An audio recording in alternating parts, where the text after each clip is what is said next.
You're trespassing on private property. This is M.Y. land, and you need to leave. Now. The security guard smiled like he'd heard it all before. Behind him, 300 homes sat quietly on ground my family had owned for 70 years. I stood there gripping the inheritance papers, watching a man in a polo shirt tell me I didn't belong on 800 acres that had my grandfather's name carved into half the trees. The gate stayed closed. The uniform stayed polite. And the neighborhood behind him kept pretending the soil under their foundations belonged to someone else. That morning started simple. A lawyer's letter, a drive across 2 states, and a keychain with coordinates scribbled on the back. My uncle had been gone 3 months when the estate finally cleared. What he left me wasn't money. It was land. 800 acres in northern Georgia hills, thick with oak and pine creeks, that ran cold even in August. The kind of place people used to work with their hands before progress decided it had better plans. I didn't grow up there. My family scattered after my grandmother died. Jobs pulled us different directions, and the land became something we talked about at reunions, but never visited. A place that existed more in memory than on any map we actually followed. When the letter came, I almost didn't open it. Plain envelope, return address. I didn't recognize the kind of mail that usually wants money or warns you about something you forgot to renew. Inside was a deed transfer, my name typed neatly across the top. Beneath it, a paragraph explaining that administrative delays had finally been resolved. The property held in probate for nearly 2 decades was now legally mine. 800 acres. I read that number 3 times before it felt real. I called the law office. A woman answered, efficient and unbothered, like she processed inheritances the way most people process grocery lists. She confirmed the details, gave me the coordinates, and then paused just long enough to add something that stuck. There may be structures on the property. She didn't elaborate. I didn't ask. I assumed she meant an old barn, maybe a hunting shack someone had forgotten to tear down. 2 weeks later, I made the drive. 6 hours through Georgia, back roads past towns that barely registered on GPS until I reached a stretch of county highway that looked exactly like the photos my uncle used to show me. Rolling hills, tree lines so thick you couldn't see 50 feet in, and dirt roads that disappeared into nothing. The coordinates led me to a paved entrance I didn't recognize. Clean asphalt, fresh paint on the curbs, a gate with a keypad and a camera mounted on a steel post. Behind it, street signs. Sidewalks. Mailboxes in neat rows. I sat in my truck, staring at a subdivision where there should have been wilderness. That's when the guard appeared. Young guy, maybe 25, clipboard in hand, radio clipped to his belt. He walked up to my window with the kind of confidence that comes from doing this 100 times before. "Can I help you, sir?" I told him my name. He didn't blink. I told him I owned the land. His expression shifted not to alarm, but to something closer to sympathy. "Sir, this is a private community. If you don't have a resident pass, I'm going to need you to turn around." I showed him the deed. He glanced at it, handed it back, and shook his head. "That's something you'll need to take up with the homeowners association. I can give you a number." I looked past him, past the gate, past the perfectly edged lawns and the identical roof lines. I saw a playground, a small pond with a fountain, street lamps that probably lit up at dusk like clockwork. 300 homes sitting on my family's land, and nobody inside them had any idea who actually owned the ground. The guard stepped back and gestured politely toward the road. I put the truck in reverse, turned around, and drove half a mile before pulling over. I sat there with the engine idling, staring at the papers in my lap. My grandfather bought this land in 1952, paid cash after 2 years of timber work, and saved every dollar he didn't spend on food. He cleared part of it by hand, built a cabin nobody ever finished, and left the rest wild because he believed land didn't need much from a man, just respect. When he died, the land passed to my uncle, who never had kids and spent most of his life working offshore rigs. When he got sick, things moved slowly. Paperwork sat in offices. Courts moved at their own pace. And somewhere in all that waiting, someone decided the land was available. I didn't leave.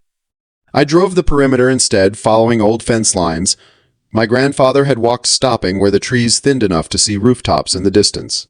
At one point, I found a stone marker half buried in the dirt edges, worn smooth but still readable. Our family name carved by hand, dated 1954.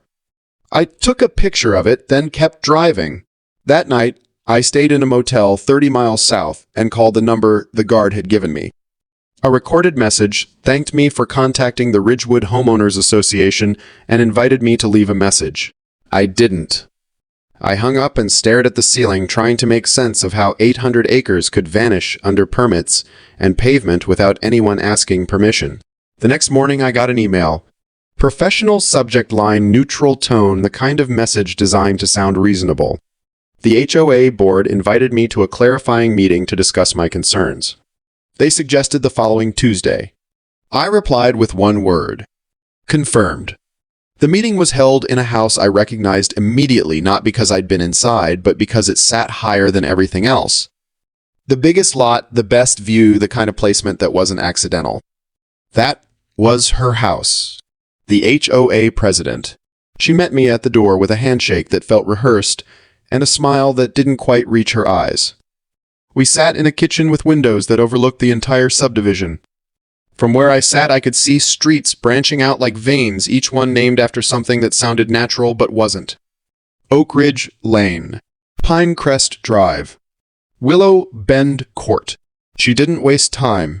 She spread maps across the table, crisp and color-coded, showing property lines, utility easements, and development phases that dated back 15 years. I understand this is confusing, she said. Her voice was calm, measured the tone of someone used to explaining things to people who didn't understand how the world worked. Your family may have owned this land at one point, but it was legally transferred years ago. Everything here was built under proper authority. I asked her to show me the transfer. She smiled again, tighter this time. That's part of a larger review process. What I can tell you is that the community has invested millions. Families live here. Children go to school from here. Tearing that apart over a technicality would be, she paused, complicated. I looked around the kitchen. Granite countertops, stainless appliances, custom cabinetry. I realized she wasn't offering an explanation. She was delivering a verdict. Then she made the offer. The HOA could purchase my claim. A fair price, she said, considering the circumstances. Or if I preferred, I could join the association as a non-voting member. Limited access, of course, but it would allow everyone to move forward peacefully. Think of it as symbolic ownership, she said. A way to honor your family's history without disrupting what's already been built. I stood up. I'm not interested. Her expression didn't change, but the air in the room did. She reminded me gently that legal disputes could be expensive, time-consuming, stressful. She spoke like someone who had watched this play out before and knew exactly how it ended. I thanked her for the meeting and walked out. As I reached my truck, I looked back at the house on the hill. From that angle, she was still visible through the window phone already pressed to her ear. She wasn't worried. She was confident.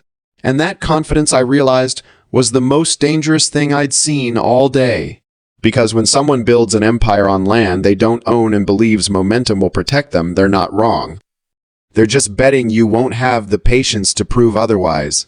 I drove home that night knowing two things. First, this wasn't a misunderstanding. It was a system.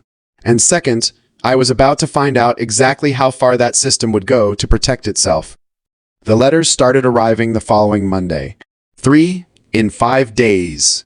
Each one heavier than the last, printed on letterhead that looked official enough to make your hand shake before you even opened the envelope.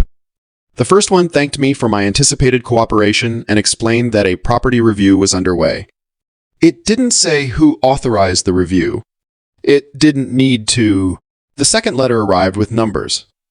According to the HOA's records, I owed 11 years of back assessments. Fees for landscaping. I'd never requested road maintenance. I'd never used security patrols I'd been stopped by. The total sat at the bottom in bold. $18,400. Interest accruing daily. I read it twice, then set it down and laughed. A short, bitter sound. I hadn't signed anything. I hadn't joined anything. I hadn't even been allowed past the gate. The third letter dropped the pretense entirely. It cited violations: unauthorized access to common areas, non-compliance with architectural standards, failure to submit exterior modification requests.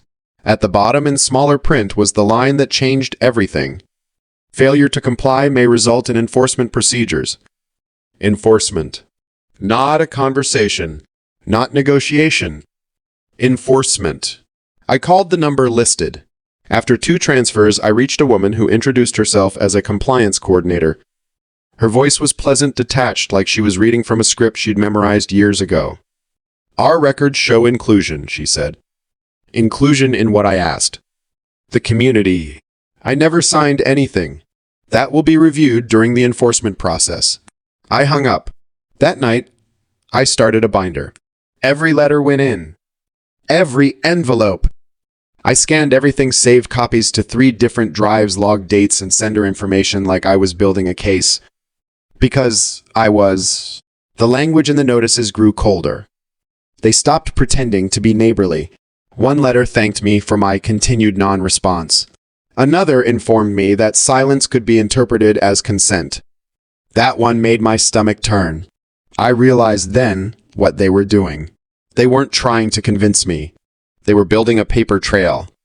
A record that would show months later that I'd been notified, warned, given every opportunity to comply. It wasn't about being right. It was about looking right when someone finally bothered to check. 2 weeks after the 3rd notice, I drove out to the property line. I didn't plan to confront anyone. I just wanted to walk the boundary my grandfather had marked with stones and hand-cut blazes on trees that were older than the subdivision. That's when I saw them. Orange survey stakes. Bright, fresh, driven into ground where they'd never been before. I followed them for half a mile and found a crew. 4 men in safety vests, GPS units clipped to their belts, measuring my land like it was already theirs. I asked who authorized the survey. One of them glanced at a clipboard. The association. "This is private property," I said. He didn't argue. He just pulled out his phone. 10 minutes later, 2 police cruisers rolled up. The officers stepped out slowly, hands relaxed, expressions blank. I explained the situation. I showed them my deed, pointed to the markers that had been moved, laid out the timeline. They listened. They nodded. Then one of them said the words that made my chest tighten. "This sounds like a civil matter." I'd heard that phrase before. Everyone has. It's what authority says when it doesn't want to choose sides. As they were leaving, I noticed something that made my blood go cold. The HOA president had arrived. She stood near her SUV, sunglasses on, arms crossed, watching the whole thing like a spectator at a game she'd already won. One of the officers caught her eye. He lifted a hand. She smiled and waved back. They knew each other. First names, probably. That casual told me everything. This wasn't a misunderstanding. It was a network. And I was standing outside it. The officers left. The surveyors went back to work. I stood there holding a deed that suddenly felt very small in my hands. That night, I pulled out my grandfather's maps. Hand-drawn, yellowed, precise, in a way modern prints never are. I laid them next to the HOA's glossy diagrams and saw it immediately. Their boundaries had crept. Just a little. A few feet here, a curve straightened there. Nothing dramatic. Nothing obvious. But enough. Enough to turn 800 acres into 760. Enough to claim ground by repetition. I drove the perimeter the next morning. Slow, methodical.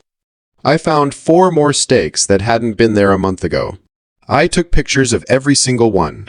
That night, I made 2 calls. The first was to a land attorney who specialized in boundary disputes.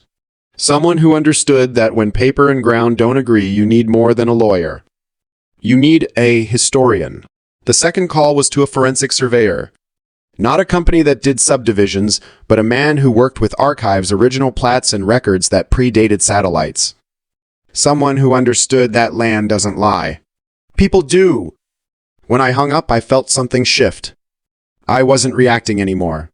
I was preparing. Because when boundaries start moving and police start waving at the people pushing them, you're not dealing with a neighborhood dispute. You're dealing with a quiet takeover. And quiet takeovers only work when the person in the way stays quiet. It started small. The kind of small that makes you doubt yourself. One morning, I drove the access road toward the back of the property and heard a sound that didn't belong. A sharp pop. Then another. The truck shuddered. When I got out, I found 3 roofing nails in the dirt, spaced just far enough apart to look accidental. I picked them up. They were new. Clean. Someone had put them there. A few days later, trash appeared near the fence line. Drywall scraps, broken pallets, fast food bags. Not enough to call the county, just enough to send a message. I cleared it. More appeared the next week. My no trespassing sign vanished overnight. When it came back, it was bent in half and tossed into the brush. None of it was dramatic. That was the point. Each incident lived in that gray space where you can't prove intent, but, Then it got personal. My wife noticed a car idling near the end of our driveway. Dark sedan tinted windows. It showed up 3 times that week. Never close enough to confront, never far enough to ignore. When she pulled out, it rolled forward. When she stopped, it stopped. She told me that night, trying to sound casual. I heard the strain underneath. A few days later, my son came home from school quieter than usual. At dinner, he asked why someone said we might have to move. Who said that, I asked. He shrugged. A kid heard it from his mom. She said you were in trouble. The room went still. I didn't raise my voice. I didn't slam anything. I just looked at my family and felt something harden in my chest. This wasn't about property anymore. This was intimidation. I installed cameras the next day. Motion-activated cloud-backed. One on the gate, one near the driveway, one covering the tree line. I didn't tell anyone. I just watched. It didn't take long. Late one night, the alerts lit up my phone. Movement near the fence. I pulled up the footage and saw 2 men in HOA jackets walking the property line with flashlights, stopping to point to gesture to plan. I called the sheriff's office the next morning. I explained the nails, the trash, the car, the cameras. The deputy was sympathetic, but useless. Sounds like a civil matter, he said. Hard to prove intent. I hung up and sat there staring at the wall. Every step had been designed to make me tired. To make me doubt. To make me choose the easier path. But the moment my family became part of it, something changed. That afternoon, I walked the property again. Slower this time. I took photos of old markers of trees. My grandfather had blazed of stone set where survey stakes now stood. I wasn't wandering. I was documenting. That evening, I sat my family down.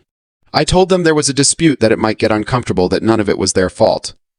My wife reached across the table and squeezed my hand. Do what you have to do, she said. The next morning, I made 3 calls. One to the forensic surveyor, asking him to dig deeper. County Archives original plats, anything that predated the development. One to my attorney, authorizing him to prepare for litigation. And one to a private investigator, someone used to working quietly, following patterns, finding connections that didn't want to be found. When I hung up, the pressure eased. Not because the situation had improved, but because I'd stopped pretending it would resolve itself. That night, I checked the camera feeds one last time and said the words out loud. This stops now. Because when an organization starts scattering nails on your road and circling your home after dark, you're not dealing with bureaucracy anymore. You're dealing with people who believe they can take what they want. And I was done letting them believe it. The truth came in pieces. Old pieces. The kind that had been buried in filing cabinets while newer, louder paperwork tried to bury them deeper. The forensic surveyor called first. He didn't sound excited. He sounded careful. I need a few more days, he said. But there's something here. When he finally came out, he brought more than equipment. He brought photocopies. Old ones. Yellowed pages with stamps from offices that didn't exist anymore. He walked the land, slowly stopping at trees. I recognized stones my grandfather had set. He measured. He compared. He frowned. Then he said the words that changed everything. This land was never sold. I asked him to repeat it. He did. According to the original records, the association never purchased the property. What they secured was a temporary development lease. Limited rights to build under specific conditions for a specific period. How long? 20 years. It expired in 2008. I stared at the document in his hands, at the blank space where a renewal signature should have been. To renew it, he said they would have needed consent from the legal heir. Me. You. They never asked. My attorney leaned back in his chair and exhaled slowly. That means they don't own the land. They never did. The word he used next stuck in my chest. Squatting. Everything made sense then. The letters, the surveys, the pressure. If they acknowledged the lease had expired, the entire structure collapsed. Every home, every permit, every mortgage tied to ground they had no legal right to occupy. So they did what systems do when truth is inconvenient. They buried it. We kept digging. The investigator came back with names, timelines, corporate shells that dissolved and reformed just in time to shift liability. Development entities that existed only long enough to pass paper from one hand to another. And at the center of it all was a familiar name. The HOA president. Back then she wasn't a president. She was a junior attorney working with the development firm. Her name appeared on internal memos, on filings, on correspondence that discussed lease continuity and language that danced around expiration dates. One email dated 3 years after the lease had lapsed made my attorney go quiet. If we proceed as planned, ownership challenges will be rendered moot by scale. Scale. Enough houses. Enough families. Enough momentum that no court would dare unwind it. They hadn't been careless. They'd been patient. I thought back to her house on the hill, the confidence in her voice, the way she'd spoken about progress like it was a shield. She hadn't just inherited power. She'd built it on land she knew wasn't hers. The surveyor gathered his papers and looked at me across the hood of his truck. Land doesn't forget, he said. People try to make it. I stood there longer than I needed to after he left. The woods were quiet. The markers were wrong, but the ground underneath was the same ground my grandfather had walked. For the first time since this started, the weight shifted. Not because the fight was over, but because I finally knew what it was really about. They weren't defending a neighborhood. They were protecting a lie. And I was about to pull the thread that unraveled it. If the expired lease explained how they stayed, the next discovery explained how they got away with it for so long. Banks don't lend money on faith. Not for houses. Not at this scale. Before a dollar changes hands, there's a process. Title search. Insurance. Verification. Layers designed to protect everyone involved. But 300 homes don't get built on shaky ground unless someone signs off. My attorney called it the missing lock. We went looking. The breakthrough came from the title insurance side. Every mortgage in that subdivision was backed by a policy. On paper, that meant someone had certified the land was clean. It wasn't. The investigator pulled archived underwriting files, old correspondence, approval chains. What he found wasn't sloppy. It was precise. Years earlier, when the lease had already expired, a legal opinion had been issued declaring the land free of encumbrance. That opinion had overridden concerns raised by junior underwriters who'd noticed gaps in the title chain. The author of that opinion was the HOA president. Back then, she was a contract attorney consulting on land use issues. Her name appeared on a document titled Title Clearance Memorandum. It was written in confident language, dense with citations structured to sound definitive. It was also false. She hadn't proven ownership. She'd reframed absence as authority. Where signatures were missing, she referenced constructive continuity. Where leases had expired, she cited practical reliance. Every gap was filled with legal fog. And it worked. The title insurance company issued coverage. The banks followed. Loans were approved. Foundations were poured. Families signed 30-year notes, believing the system had done its job. In reality, the land had been laundered. Not through violence, through paperwork. My attorney read the report and said something I won't forget. This isn't negligence. This is enterprise fraud. That phrase carried weight. It meant intent coordination, a plan that assumed if the development grew large enough, no one would dare unwind it. The title insurance company, when confronted, didn't deny the document existed. They denied knowing it was false. They pointed to reliance on licensed counsel certifications trust. Trust, it turned out, had been very profitable.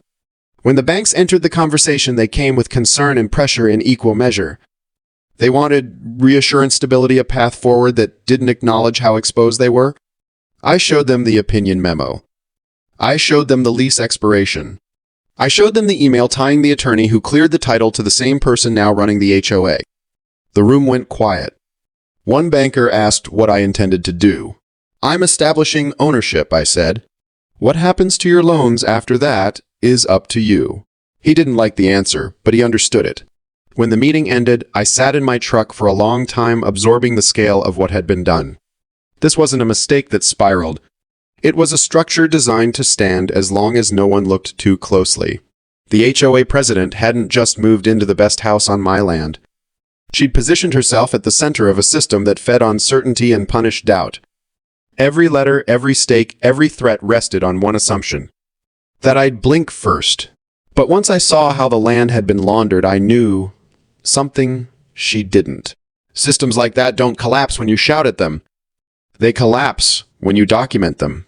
And we had the documents. Courtrooms smell like old paper and burnt coffee. Not dramatic. Bureaucratic.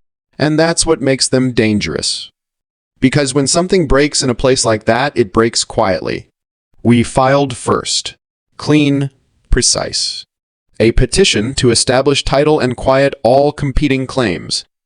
No speeches. Just facts. The response came fast. The HOA arrived with a team. 2 lawyers in tailored suits, binders stacked like armor. The president sat behind them, composed, chin high, wearing navy blue and a small gold pin. From where I sat, she looked like someone who expected to win. The judge entered without ceremony. Older, measured, the kind of man who'd seen enough bad arguments to recognize a good one. My attorney didn't start with emotion. He started with dates. He walked the court through the original lease, its scope, its expiration.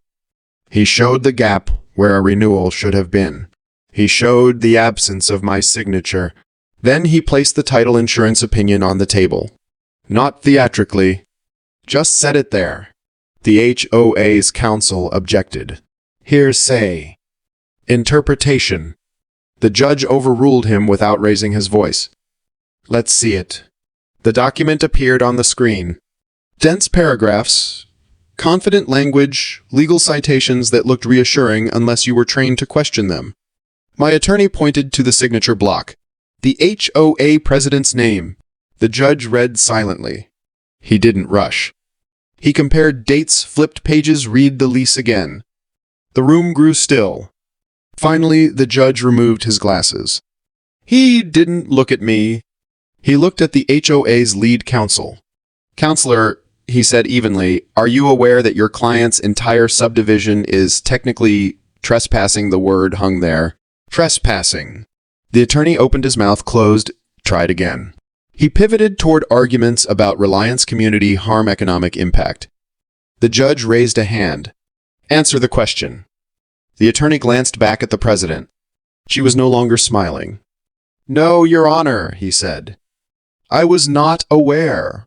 That's a problem. The judge turned back to the documents. The court finds that there is a substantial likelihood the plaintiff holds superior title to the land in question. A murmur rippled through the room. Accordingly, all enforcement actions initiated by the Homeowners Association are stayed. Further, the association is enjoined from representing itself as lawful authority over the property pending final adjudication. He paused. And I am referring the matter of the title insurance certification to the appropriate regulatory and criminal authorities. The HOA president's face changed. Not anger. Not fear. Calculation. Outside the courtroom, voices filled the hallway. Lawyers speaking quickly, phones already out. Reporters appeared like they'd been waiting. I walked past them into the light. My attorney joined me, exhaling like he'd been holding his breath for weeks. That went better than expected. I nodded, but I wasn't celebrating. Winning a motion wasn't the same as winning a war. What the judge had done was crack the foundation. Inside, the HOA's lawyers were already talking settlements, mitigation paths forward. The president stood alone near the wall, phone pressed to her ear. When she noticed me watching, she didn't look away. She stared back. For the first time, there was no confidence in her expression. Just the realization that the ground beneath her had shifted. That night, I walked to the edge of the property. The same trees, the same stones, the same quiet. Nothing looked different, but everything was, because the court hadn't just acknowledged my claim. It had exposed theirs. And once a judge says the word trespassing out loud, you can't put it back. The ruling changed everything and nothing. On paper, the HOA's authority was frozen. Their letters stopped. The patrols vanished. The gate stayed open. But when you strip away a system that's been pretending to be solid, what's left isn't peace. It's confusion. I drove through the neighborhood a few evenings later. Kids rode bikes. Porch lights clicked on. A man waved without knowing who I was. These weren't invaders. They were families. People who'd signed papers, trusted banks and inspectors, bought what they thought was stability. Word spread once the filings became public. Some homeowners showed up at my gate with folders. Mortgage statements. Purchase agreements. Letters from banks that suddenly sounded nervous. They weren't angry at first. They were scared. One couple explained how they'd poured their savings into the down payment. Another man told me he'd moved his elderly parents in believing the community would be safe. A woman apologized before introducing herself, saying she'd never supported the board, but felt powerless. "We didn't know," she said. "We just believed what we were told." I believed her. Not everyone came with humility. Some arrived defensive, demanding reassurance, asking what I planned to do. One man raised his voice, accused me of profiting off misfortune. I listened. Then I asked him a question. "Did you ever support the letters they sent me, the fines, the threats he didn't answer?" That was the dividing line. At night, I walked the perimeter and looked at the lights in the distance, each one marking a family trying to make sense of shattered security. I thought about my grandfather's words. That land asks for respect and patience. The court had given me leverage. What I did with it would define everything. The easy path was eviction. The legal path allowed it. But if I wanted to end damage caused by deception, I couldn't replace it with impulse. I needed a solution that held people accountable without destroying lives built in good faith. That realization came with weight. Because when you're holding the deed, the hardest part isn't proving you're right. It's deciding how right you're willing to be. Power doesn't announce itself. Once the HOA's authority vanished, everyone looked to me. Not because I wanted it, but because there was nowhere else to look. I didn't fill the vacuum with speeches.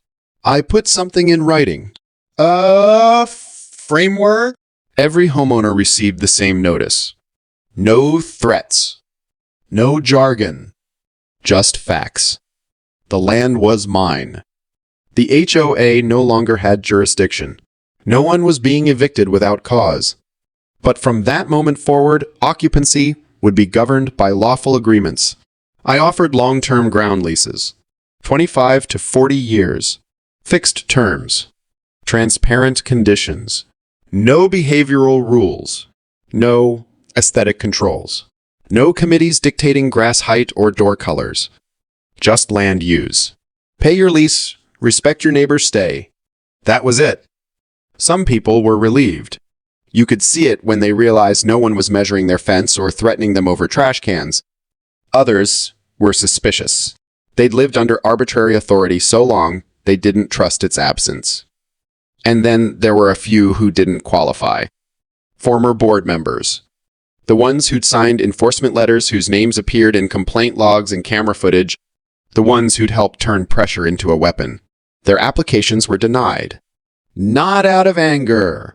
Out of record. I didn't argue. I simply pointed to documented behavior and explained that trust, once broken, isn't owed a second chance. The banks came next. They wanted meetings, reassurances, proposals that would let them pretend the last decade hadn't happened. I listened. Then, I told them the truth. You didn't verify ownership. You relied on forged title because it was insured? That's not my emergency. The room went quiet. With lawful leases in place, something unexpected happened. Appraisals stabilized, then improved. Properties once tangled in uncertainty now sat on clearly defined, legally managed land. Security returned. Not the kind enforced by patrols, but the kind that comes from clarity. One homeowner told me it was the first time she felt like she actually owned her life there, even if she didn't own the soil. I didn't dismantle a community. I dismantled a lie, and in its place I put something quieter. The truth. It didn't make everyone happy, but it stopped the bleeding.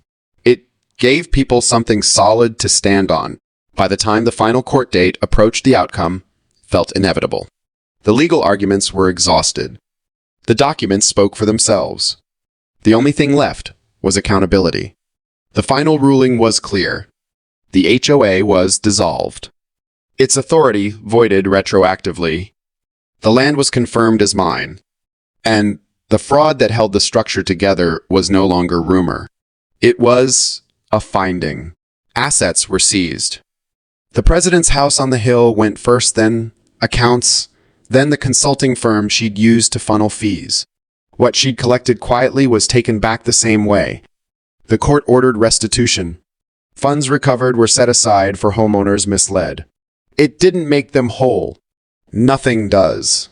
But it acknowledged the truth. With the HOA gone and lawful leases in place, something happened I hadn't planned for. Property values rose. Not overnight, but steadily. Appraisers returned. Banks resumed lending. For the first time, the land was managed honestly. Families stopped worrying about misplaced mailboxes costing them a mortgage payment. They planted trees, painted porches, lived. One evening, a neighbor stopped me near the old gate. He'd lived there for years, kept his head down. Funny thing, he said. My place is worth more now than it ever was under the HOA. I nodded. When ownership is clear, value tends to follow. The signs came down next. Old HOA logos, bold and meaningless, removed one by one. In their place, I installed a single sign near the entrance. Nothing flashy. Private land. No HOA. People took pictures. Some smiled. Life moved on. I still walk the property. I still stop at the stones my grandfather set. The neighborhood looks different now. More lived in, less managed, less afraid. I don't pretend everyone sees me as a hero. Some never will. Some lost more than they gained. But justice doesn't mean nobody gets hurt. It means the right people stopped getting away with it. When the dust settled, I stood where the hill used to overlook a system built on intimidation and borrowed certainty. The ground felt the same beneath my boots. Solid. Patient. Land doesn't ask much. Just respect. And when you give it that, when you refuse to let it be used as leverage by people who mistake control for ownership, it has a way of setting things right. Not a victory lap. A correction. And for the first time since that gate closed, I wasn't standing on borrowed ground. I was standing where my family always had. On what was rightfully ours. If you've ever felt powerless against a system that rewrites rules to suit itself, remember this. Documentation beats momentum. Patience beats intimidation. And sometimes the quietest fight is the one that changes everything. Stand your ground.